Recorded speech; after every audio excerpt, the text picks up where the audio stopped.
The fluorescent lights of Iron Haven Gym always flickered with a rhythmic hum that matched the steady beat of Nolan's heart. For Nolan, the gym wasn't just a place to burn calories, it was a sanctuary of predictability. At 5:30 p.m. every evening, the world outside, with its demanding boss and piling bills, ceased to exist. There was only the cold steel of the barbells and the smell of rubber mats. For months, the scenery remained the same. Same posters of bodybuilders on the walls, same squeaky treadmill in the corner, and the same faces. That was how he first noticed Josh. Josh was the personification of trying too hard. He didn't just lift, he performed. Clad in skin-tight compression gear that looked like a second skin, Josh was always accompanied by a massive, weathered duffel bag that he dragged from station to station like a loyal pet. At first, it was just the gym nod, that universal silent agreement between men that says, "I see you, you're a regular, we're cool."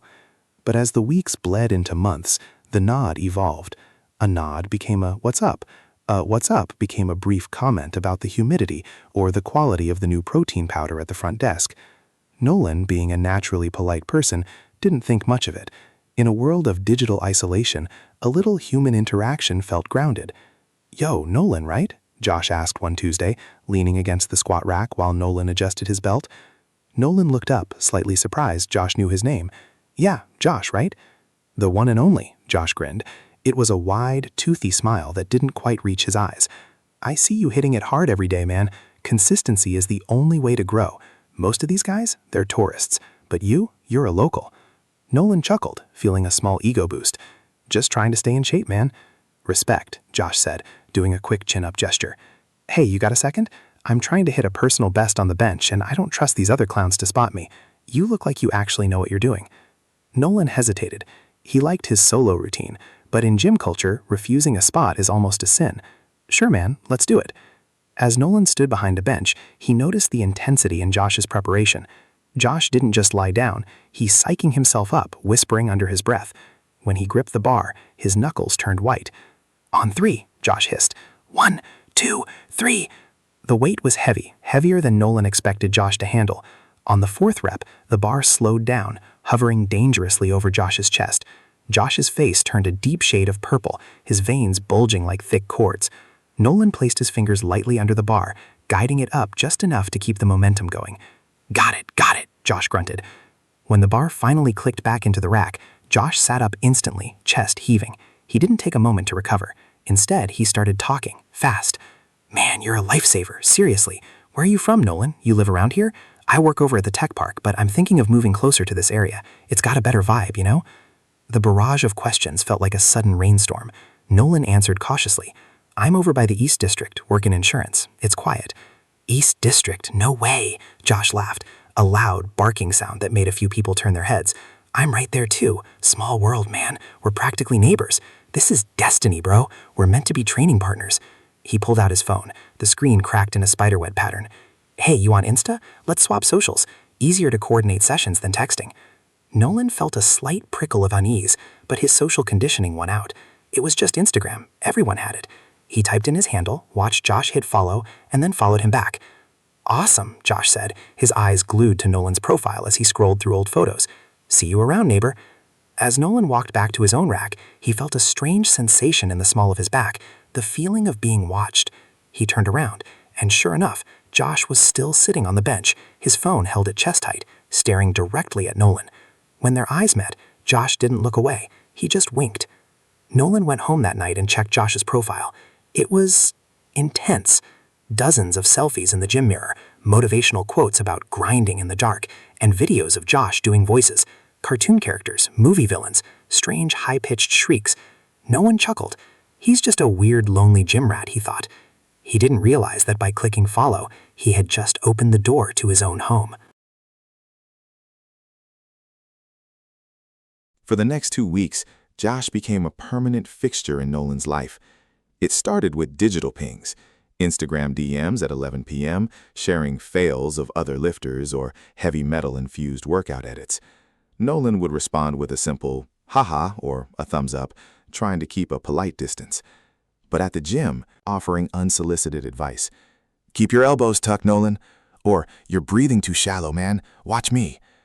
It was intrusive, but Josh delivered it with such an aggressive bro-friendliness that Nolan didn't know how to shut it down without being a jerk.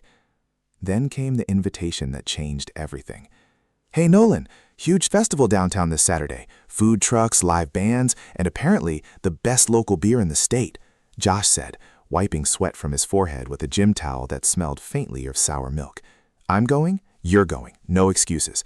You need to touch grass, man. You're becoming a gym hermit." Nolan hesitated. He had planned to catch up on some laundry and watch a movie, but the idea of a normal social outing felt like a way to balance the weirdness of their gym interactions. Maybe Josh was just one of those people who had poor boundaries, but was a blast to hang out with in a crowd. "Sure," Nolan said. "I'll meet you there at 3. The Saturday sun was scorching, and the town square was a chaotic sea of families, teenagers, and local vendors. Nolan arrived at the entrance, searching for a familiar face.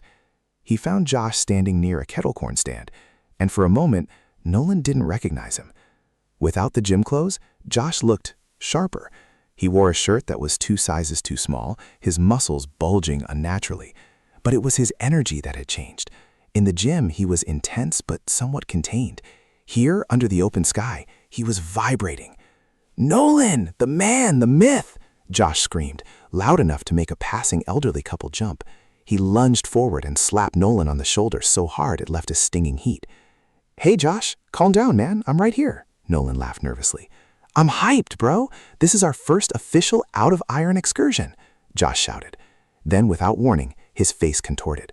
His voice shifted from a loud baritone to a high-pitched, nasally squeak. "Oh, look at me! I'm Nolan! I'm so cool and composed!" Nolan stared at him, blinking. It was a cartoonish voice, like a demented Mickey Mouse. Josh burst into laughter, doubling over. "Just kidding, man. Just doing a bit," Josh said, his voice snapping back to normal. But as they started walking toward the beer tent, the bits didn't stop. Every time they passed someone, Josh would whisper a comment in a new, strange voice. He'd see a woman carrying a toddler and whisper in a deep, gravelly movie villain tone, "The child, he knows too much." At first, Nolan forced a laugh. He's just a theater kid at heart, he told himself. But as Josh downed his second and third beer, the filter disappeared entirely. Josh started pointing at strangers, people just trying to enjoy their day and making loud, inappropriate jokes about their weight, their clothes, or their partners. "Josh, seriously, chill out. People can hear you," he hissed, pulling him away from a group of college students Josh had just insulted in a fake British accent. Josh stopped walking and turned to Nolan. His eyes were slightly glazed, and the wide grin was back, but it looked forced now. He leaned in close, too close, and whispered in a creepy, rhythmic tone, "Nolan, Nolan, Nolan. Why are you being a buzzkill, Nolan?" The way he said it, stretching out the vowels, repeating the name like a mantra, sent a genuine shiver down Nolan's spine. It wasn't just a joke anymore. It felt like Josh was testing him, seeing how much weirdness Nolan would tolerate before he snapped. "I'm not being a buzzkill," Nolan said, stepping back to reclaim his personal space. "I just don't want to get punched because you're heckling people." "I'm just having fun, brother. Relax," Josh laughed, but the laughter ended abruptly. He stared at a family sitting on a nearby bench with a look of pure, unadulterated coldness. Then, as if a switch had been flipped, he turned back to Nolan with a cartoonish grin. "Let's go get more shots. I know a place nearby." Nolan looked at his watch. He had been there for only 90 minutes, but he felt like he had run a marathon. "Actually, man, I think I'm going to head out. I have some stuff to take care of at home." Josh's face dropped. The volume went silent. For 5 seconds, he just stared at Nolan, his chest heaving slightly. "You're leaving already?" Josh's voice was flat. No characters, no accents, just a cold, sharp edge. "Yeah, long day tomorrow," Nolan lied. Josh's hand shot out and grabbed Nolan's upper arm. Not a friendly pat this time, a grip. "We're just getting started, Nolan. Don't be that guy. Friends don't leave friends at the peak of the night." Nolan gently but firmly pried Josh's hand off. "We'll catch up at the gym, Josh. See ya." As Nolan walked toward the parking lot, he didn't look back, but he didn't need to. He could feel Josh's eyes on him, a heavy weight pressing against his shoulder blades. And just as he reached his car, he heard it, faintly, carried by the wind. A high-pitched, mocking laugh. And then his name. "Nolan!" Nolan got into his car and locked the doors immediately. He told himself it was just the beer. He told himself Josh was just socially inept. But as he drove away, he realized he had never told Josh what kind of car he drove. Yet he could see Josh in his rearview mirror, standing on a hill, watching his specific silver sedan exit the lot. The gym friend was officially becoming something else. After the festival incident, Nolan tried to create distance. He avoided Josh's messages for a few days, giving short, one-word answers. He hoped that by being boring, Josh would lose interest and find a new target for his intense energy. But Josh was like a shadow. The more you try to run from it, the more it clings to you. One Thursday evening, a message popped up that felt different. Normal, even. "Hey man, sorry if I was a bit much at the festival. The drinks got to me. To make it up to you, I'm headed to the Rusty Barrel this Saturday. I actually invited 2 girls from my work, Addie and Sarah. They're super chill. It's a double date vibe, but no pressure. You in?" Nolan stared at the screen. A double date? That sounded like something a normal person would do. If there were other people there, especially women, Josh would have to keep his cartoon voices and creepy behavior in check. It felt like a peace offering, a chance to reset their friendship into something more conventional. "Okay," Nolan typed back. "I'll be there at 9. When Saturday night arrived, Nolan dressed a bit sharper than usual and headed to the bar. The Rusty Barrel was a dive bar, dimly lit and smelling of stale hops and wood polish. He spotted Josh sitting at a corner booth, already halfway through a pitcher of beer. "Nolan, my brother!" Josh shouted, waving his arm frantically. Nolan sat down, glancing around the room. "Hey, where are the girls? Are they coming?" Josh took a long swig of beer, wiping his mouth with the back of his hand. His eyes were already glassy. "Oh, they just texted. They're running like 20 minutes late. You know how girls are, right? Hair, makeup, the whole ritual." Nolan nodded, trying to relax. But as 20 minutes turned into 40, and 40 turned into an hour, the girls were nowhere to be seen. Josh didn't seem bothered. In fact, he seemed to be enjoying the delay. "You sure they're still coming?" Nolan asked, checking his phone. "Don't worry about it, Nolan. Forget them for a second," Josh said, his voice suddenly dropping into that deep, gravelly tone again. He leaned across the table until he was inches from Nolan's face. "Focus on the brotherhood. Focus on the gains." He let out a sharp, barking laugh that caused the couple at the next table to stare in discomfort. "Josh, man, keep it down," Nolan whispered. "Oh, I forgot. Nolan is the safe guy," Josh mocked, switching to a high-pitched, whiny voice that mimicked Nolan's tone perfectly. "Oh, don't look at me. I'm just a normal insurance guy. Please don't make a scene." Nolan felt a flush of embarrassment. "Look, if they're not coming, I'm probably going to head out soon." "They're coming," Josh snapped. The sudden aggression in his voice was like a physical blow. He stared at Nolan for a long second, his jaw clenched. Then, just as quickly, he relaxed and did a fake, exaggerated sob. "Please don't leave me, Nolan. I'm just a lonely little baby." He made a crying face, rubbing his eyes like a toddler. The bartender looked over, her hand hovering near the phone. The vibe in the bar had turned toxic. Nolan realized with a sinking feeling in his gut that there were no girls. There never were. Josh had lied just to get Nolan alone in a place where he couldn't easily escape. "I think they bailed, Josh," Nolan said firmly. "Bailed? No, no, no," Josh whispered. He started tapping his fingers on the table in a rapid, rhythmic beat. He leaned in even closer, his breath smelling of heavy alcohol. "Maybe they're already here. Maybe they're watching us right now. Maybe I'm Addie, and I'm Sarah." He began switching between 2 different female voices, having a fast-paced, nonsensical conversation with himself. It was a full-blown psychotic performance in the middle of a public bar. Nolan stood up. "I'm done, Josh. This is too weird." Josh's hand shot across the table, grabbing Nolan's wrist. His grip was like a vice. The strength he'd built in the gym was being used as a weapon of intimidation. "Sit down, Nolan," Josh said. His voice was a low, dangerous growl. "I bought this picture for us. You don't walk out on a friend." "Let go of me," Nolan said. His voice was low and steady, despite the adrenaline coursing through him. Josh stared at him, his eyes wide and unblinking. For a moment, Nolan thought Josh might actually swing at him. Then Josh let go and burst into a fit of hysterical, fake laughter. "I'm just playing. Look at your face. You're so serious," Josh yelled, drawing even more attention. Nolan didn't wait for another joke. He turned and walked out of the bar, his heart hammering against his ribs. He didn't look back until he was safely locked inside his car. As he pulled away, he saw Josh standing in the doorway of the bar, framed by the neon light, perfectly still, watching him leave. That night, Nolan blocked Josh on Instagram.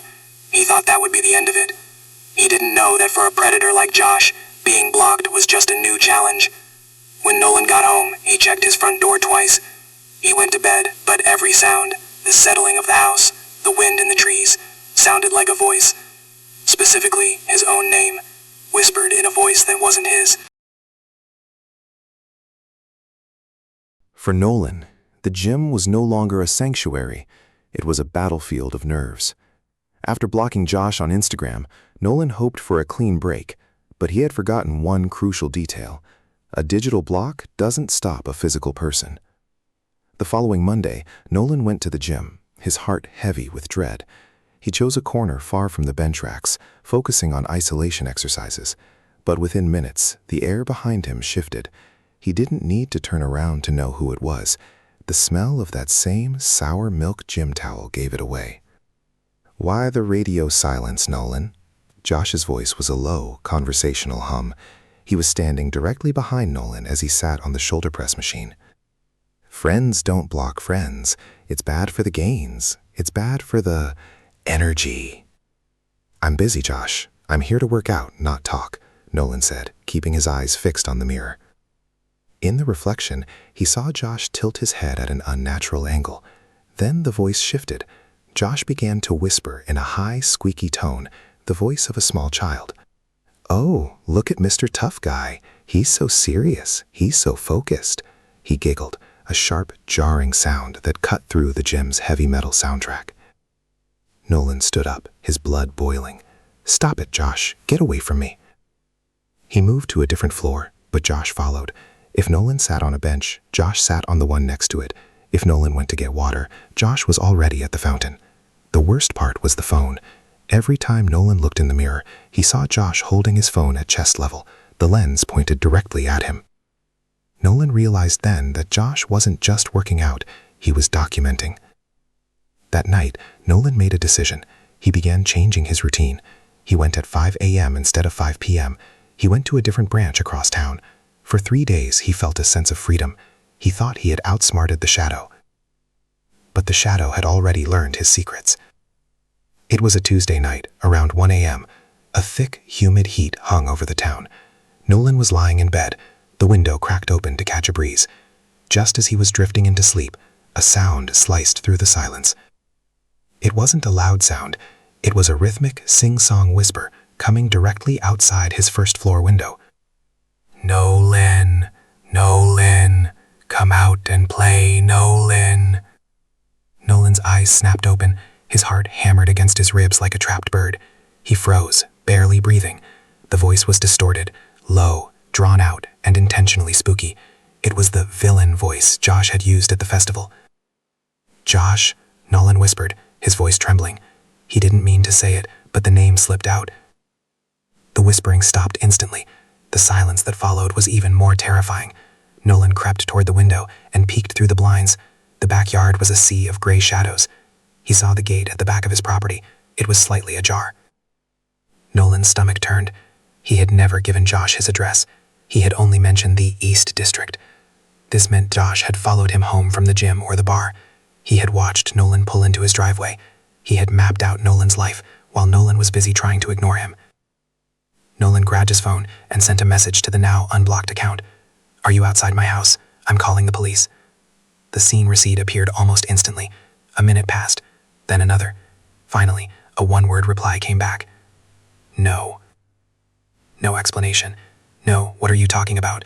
Just a cold, flat denial. Nolan didn't sleep that night. He sat in his living room with a baseball bat, watching the Ring doorbell feed on his phone.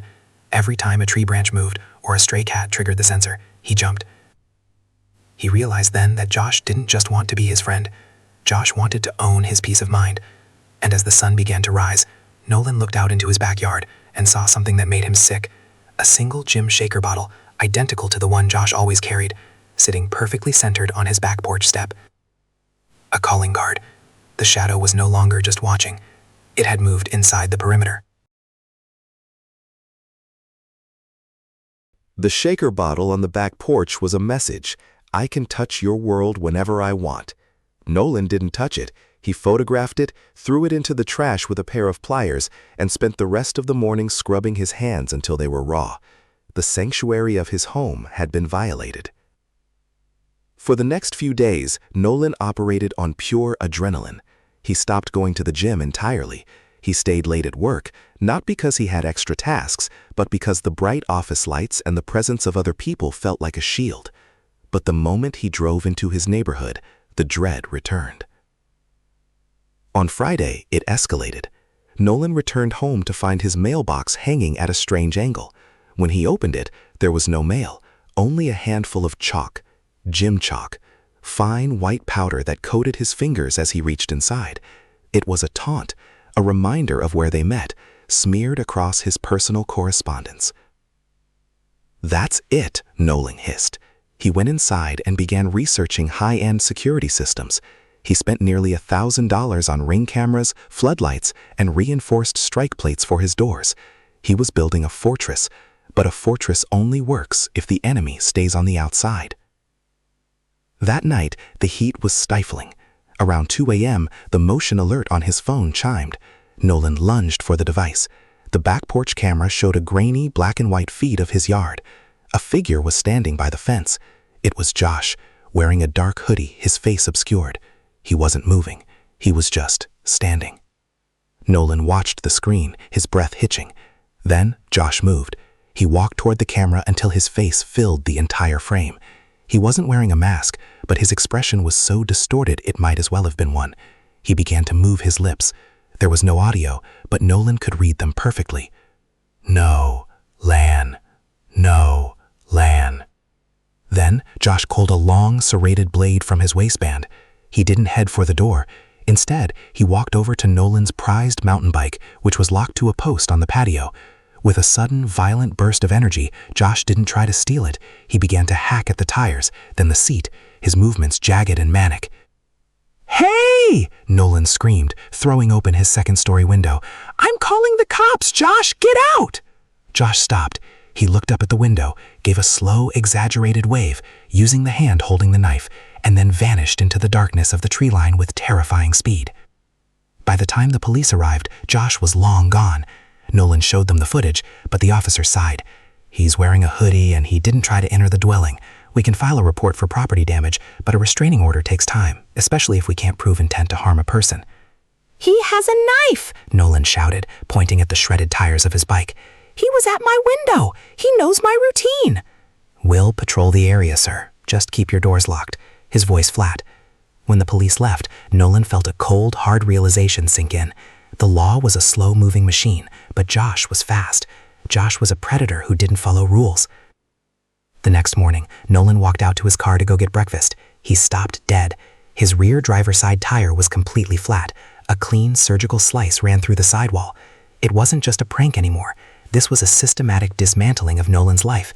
Josh was stripping away his mobility, his safety, and his sanity. Nolan didn't call the police this time. He went back inside, locked every bolt, and opened a drawer in his bedside table. He pulled out an old, heavy tactical flashlight, a solid piece of metal. If the shadow wanted to come inside, Nolan decided, it wouldn't find a victim. It would find a fight. He sat in the dark living room, watching the 4 camera feeds on his tablet. The sun began to set, casting long, twisted shadows across the yard. And then the notification popped up. Motion detected at front door. Nolan looked at the screen. It wasn't Josh. It was a delivery driver dropping off a small, unmarked box. Nolan waited 10 minutes, then cautiously retrieved it. Inside was a single item, a brand new gym shaker bottle. Inside the bottle was a note, written in frantic, jagged handwriting. "You missed leg day, Nolan. Don't worry, I'll bring the gym to you." The note inside the shaker bottle felt like a death warrant. "I'll bring the gym to you." Nolan didn't sleep. He couldn't. He spent the night in a kitchen chair, positioned where he could see both the front door and the hallway leading to the back. His tablet was propped up in front of him, glowing with the 4-way split of his security cameras. Every time a moth fluttered past a lens, the motion alert would chime, and Nolan's heart would lurch. By 3 a.m., the adrenaline began to wear off, replaced by a heavy, soul-crushing exhaustion. His eyes started to droop. Just as his head began to nod forward, the tablet let out a loud, sustained ping. Motion detected. Backyard. Nolan snapped awake. He looked at the screen. The floodlights had kicked on, bathing the backyard in a harsh white glare. Josh was there, but he wasn't standing still this time.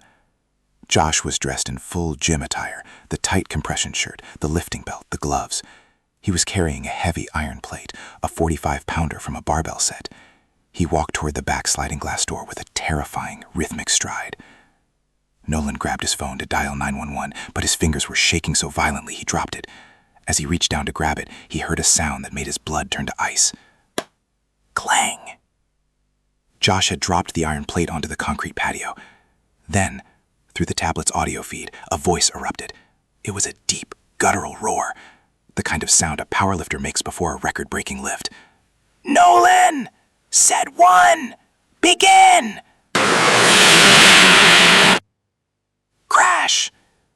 The iron plate hit the sliding glass door. The tempered glass didn't shatter yet, but it spiderwebbed into 1,000 white fractures. Nolan scrambled into the kitchen, grabbing the heavy tactical flashlight. I'm armed, Josh. Get the hell away from my house. He reached the living room just in time to see the second strike. Josh swung the iron plate like a battering ram. The glass exploded inward, a rain of diamonds showering the hardwood floor. Josh stepped through the frame, his boots crunching on the shards. The floodlights from outside silhouetted him, making him look like a dark, hulking monster. He was breathing heavily, his chest heaving under the compression shirt. You've been skipping your sessions, Nolan, Josh said. His voice was eerily calm now, devoid of the cartoonish antics. Consistency is key. I told you that. If you won't come to the iron comes to you.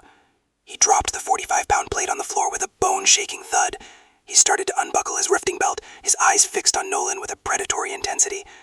Get out, Nolan whispered, his voice cracking. He raised the heavy metal flashlight, his knuckles white. Josh laughed, a genuine chilling laugh. You didn't. I watched you drop the phone through the window. You're slow, Nolan. Your reaction time is down. We need to work on that. Josh lunged. He was fast, gym-trained explosive speed. No one swung the flashlight, but Josh caught his wrist with a grip that felt like a hydraulic press. The strength Nolan had admired at the gym was now being used to crush his bones. Deadlift form, Nolan.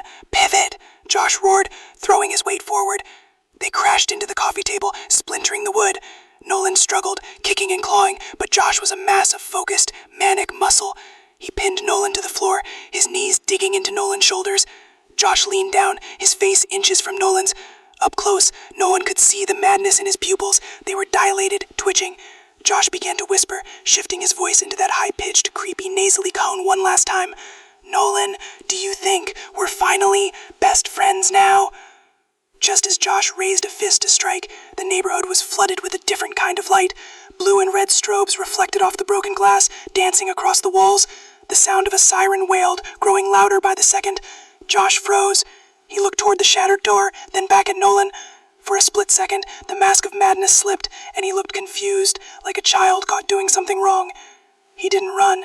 He simply sat back on his haunches and started to do a deep, rhythmic breathing exercise, the kind used between heavy sets of squats. Session interrupted. Josh muttered.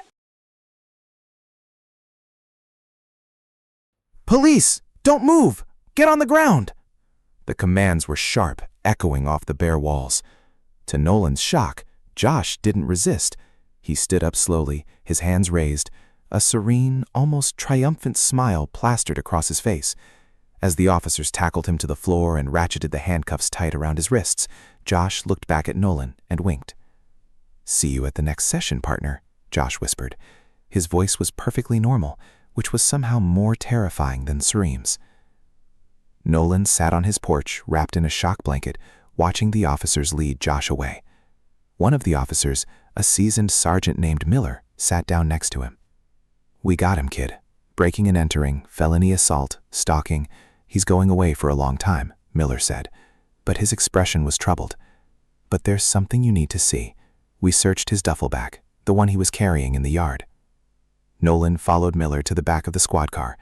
The large, weathered duffel bag Josh had carried every single day at the gym was open. Nolan expected to see gym clothes, extra protein powder, or maybe more weights. Instead, the bag was filled with hundreds of Polaroids.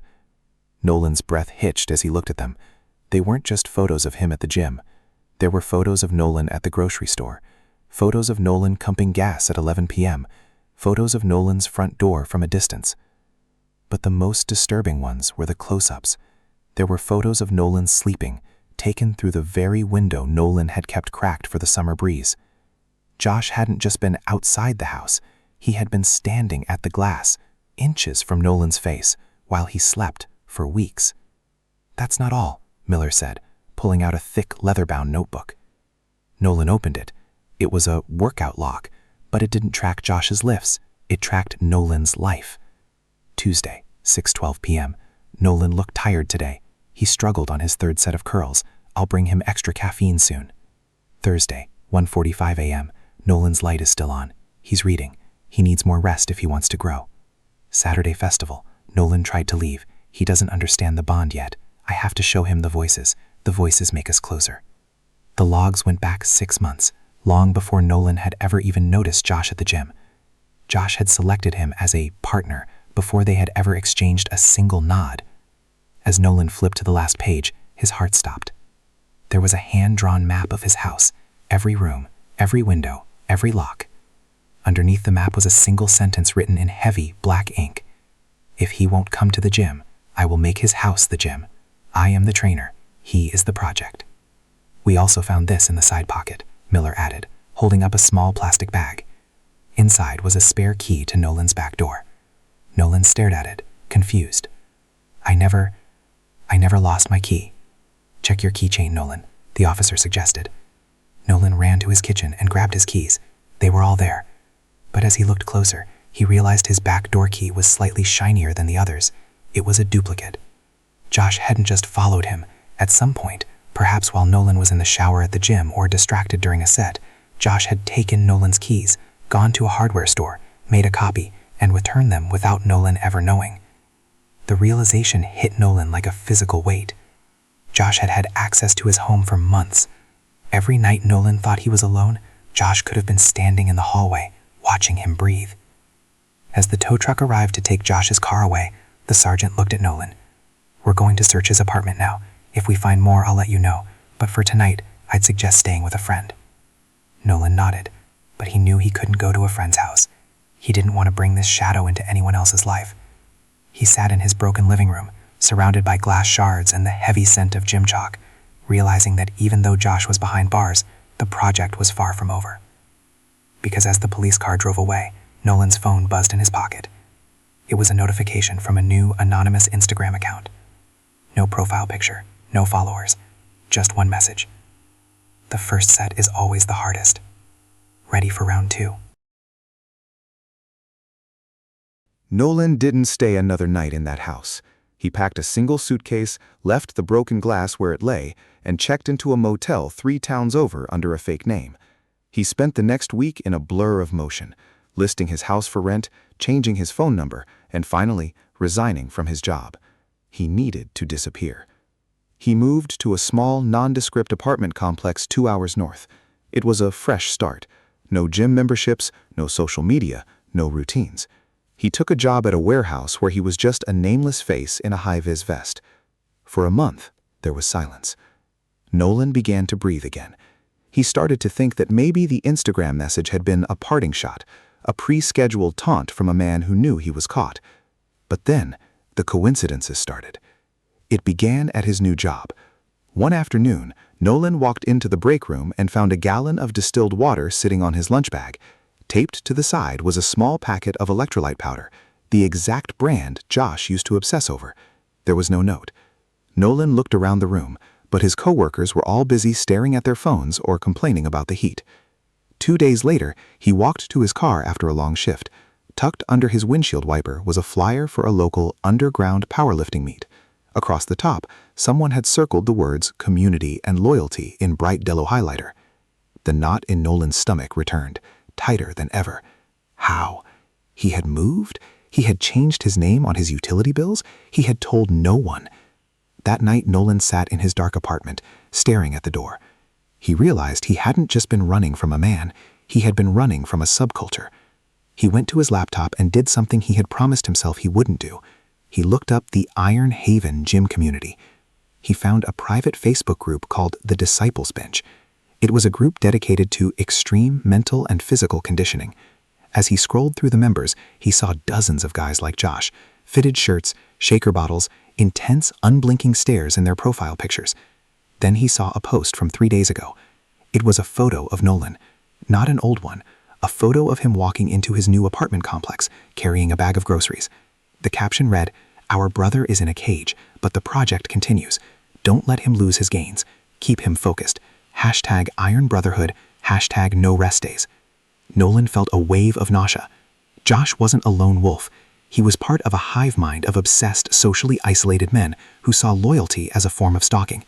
Josh had shared Nolan's progress with an entire community of strangers who now saw it as their sacred duty to keep tabs on him. A knock sounded at his door. Nolan grabbed a kitchen knife, his heart hammering. "Who is it?" "Delivery for Lewis?" a voice called out. Nolan froze. Lewis. That was the name he had used to check into the motel weeks ago. He had never used it here. He walked to the door and looked through the peephole. A young man, no older than 20, stood there holding a heavy cardboard box. He was wearing a red hoodie and blue leggings, an outfit that felt strangely familiar, like a distorted memory.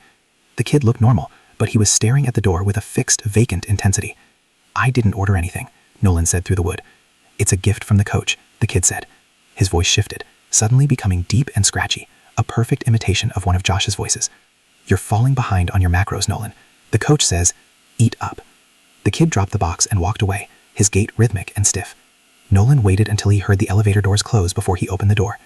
Inside the box was 30 pounds of raw, unseasoned chicken breast and a single heavy-duty padlock. Attached to the padlock was a small key with a tag that read, "You're not a tourist anymore, Nolan. You're a lifer." Nolan looked down the hallway, but it was empty. He realized then that moving wouldn't save him. Changing his name wouldn't save him. Josh had turned Nolan into a legend within a cult of serious lifters, and they were everywhere. Every gym, every warehouse, every street corner. The shadow wasn't one man anymore. It was a crowd. The county jail was a grim monolith of concrete and cold air, a far cry from the high-energy environment of Iron Haven. Nolan sat in the visitation room, his hands clasped so tightly his knuckles were white. The glass partition between him and the empty chair felt too thin. Then, the heavy door opened. Josh walked in, shackled at the wrists and ankles. He didn't look like a defeated man. In fact, he looked healthier than ever. Without the distraction of the gym, his focus seemed to have sharpened. He sat down, picked up the receiver, and waited. Nolan picked up his phone. "Tell them to stop, Josh." Josh tilted his head, that same wide, toothy grin spreading across his face. He leaned into the glass until his breath fogged the surface. "Stop what, Nolan? The support? The brotherhood? You're looking a little thin. The warehouse life isn't giving you the hypertrophy you need." "How do you know where I work?" Nolan hissed. "How do they know the name I used at the motel? Call them off. I'm not your friend, I'm not your project, and I'm definitely not your brother." Josh's expression shifted. The grin didn't disappear, but it became fixed, frozen. He switched his voice, not to a cartoon this time, but to a perfect, chilling imitation of the sergeant who had arrested him. "We'll patrol the area, sir. Just keep your doors locked." Nolan felt a wave of nausea. Josh wasn't just obsessed, he was a sponge, absorbing every detail, every voice, every moment of Nolan's vulnerability. "You think walls stop a trainer, Nolan?" Josh whispered, his own voice returning. "A good trainer doesn't need to be on the floor to see the form.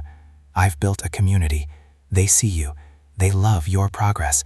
Every time you check your locks, that's a rep for your awareness. Every time you jump at a sound, that's explosive training for your nervous system." "I'll go to the FBI," Nolan threatened. "I'll have every one of those guys in that Facebook group tracked down." Josh laughed, a dry, raspy sound. "For what? Sending you water? Leaving a flyer? They haven't broken any laws, Nolan. They're just concerned citizens, encouraging a friend." Josh leaned back, his eyes boring into Nolan's. "There is only one way the program ends, Nolan. You know the rules.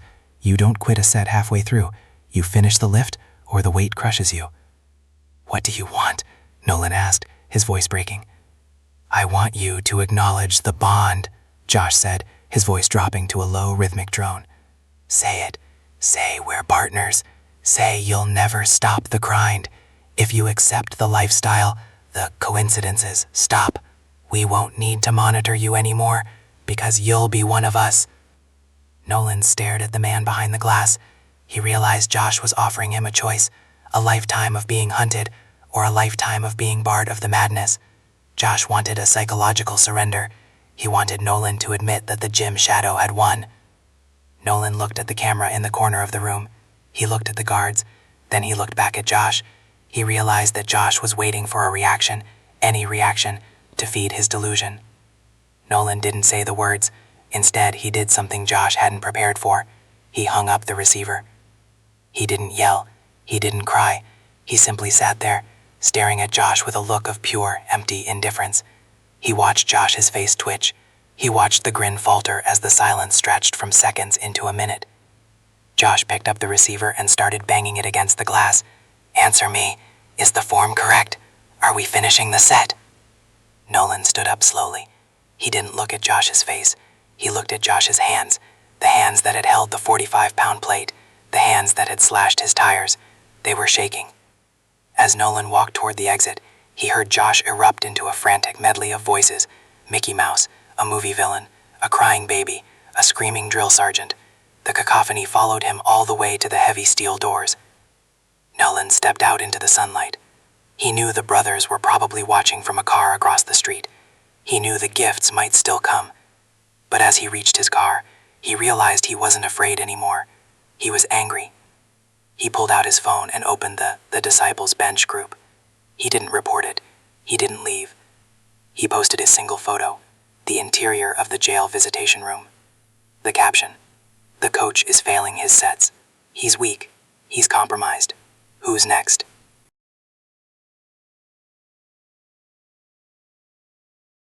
The post on the Disciples Bench acted like a virus. By posting the photo of Josh, shackled, manic, and screaming behind glass, Nolan had attacked the one thing the Iron Brotherhood valued more than strength: the image of the stoic, invincible leader. Within minutes, the comments section exploded. Some users defended Josh, calling Nolan a liar and a traitor.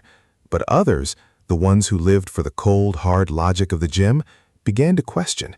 They saw the desperation in Josh's eyes. They saw a man who had lost control of his own set. Nolan didn't stop there. Over the next 48 hours, he used the digital breadcrumbs Josh had left behind. He leaked the workout log photos, the ones that showed Josh's obsession wasn't about gains or brotherhood, but about a pathetic, lonely man hiding in bushes. He didn't present it as a victim seeking help. He presented it as a beta failure. He used their own twisted vocabulary against them. He showed them that their coach was a man who spent more time whispering at windows than lifting iron. The network began to eat itself. The gifts stopped. The red-hoodied kid didn't show up at his door. The warehouse break room remained empty of electrolyte packets. The followers, embarrassed by the exposure of their leader's frailty, scattered back into the shadows of their own local gyms. They didn't want to be associated with a creep. They wanted to be warriors, and Josh was no longer a warrior. 6 months later, Nolan moved one final time. He didn't go to a small town or hide under a fake name. He moved to a bustling city where he was truly anonymous among millions. He took a job at a high-end architectural firm, far away from the world of insurance or warehouses. One evening, he walked past a local community gym. He stopped at the window, watching the familiar flicker of fluorescent lights and the steady movement of the weights. He felt a phantom itch in his palms, the memory of the cold steel. He walked inside. He didn't go to the squat rack. He didn't look for a spotter. He walked straight to the front desk. "I'd like to sign up," Nolan said, "but I have one condition. No socials, no community groups. I'm just here for the work." The girl at the desk smiled, not noticing the faint scar on Nolan's wrist where Josh had once gripped him. "No problem. We're a quiet gym anyway." Nolan began his workout. He was halfway through a set of overhead presses when he felt a presence behind him. His heart skipped a beat, and his muscles locked. He slowly looked up at the mirror. A man was standing there. He was tall, muscular, wearing a fitted shirt. He was holding a shaker bottle. The man looked at Nolan's form, then looked him in the eye through the glass. Nolan held his breath, the old fear rising like a tide. The man nodded, a simple, quick gym nod. Nolan didn't nod back. He didn't smile. He didn't say, "What's up?" He simply finished his rep, racked the bar, and walked to a different station. He had learned the hardest lesson of all. Being friendly is a choice, but being safe is a discipline. As for Josh, the letters from the county jail eventually stopped coming. The project had officially failed because the subject had outgrown the trainer. Nolan was no longer anyone's project. He was just a man lifting weights in the quiet, focused solitude of his own life. The shadow was finally gone, crushed under the weight of its own obsession.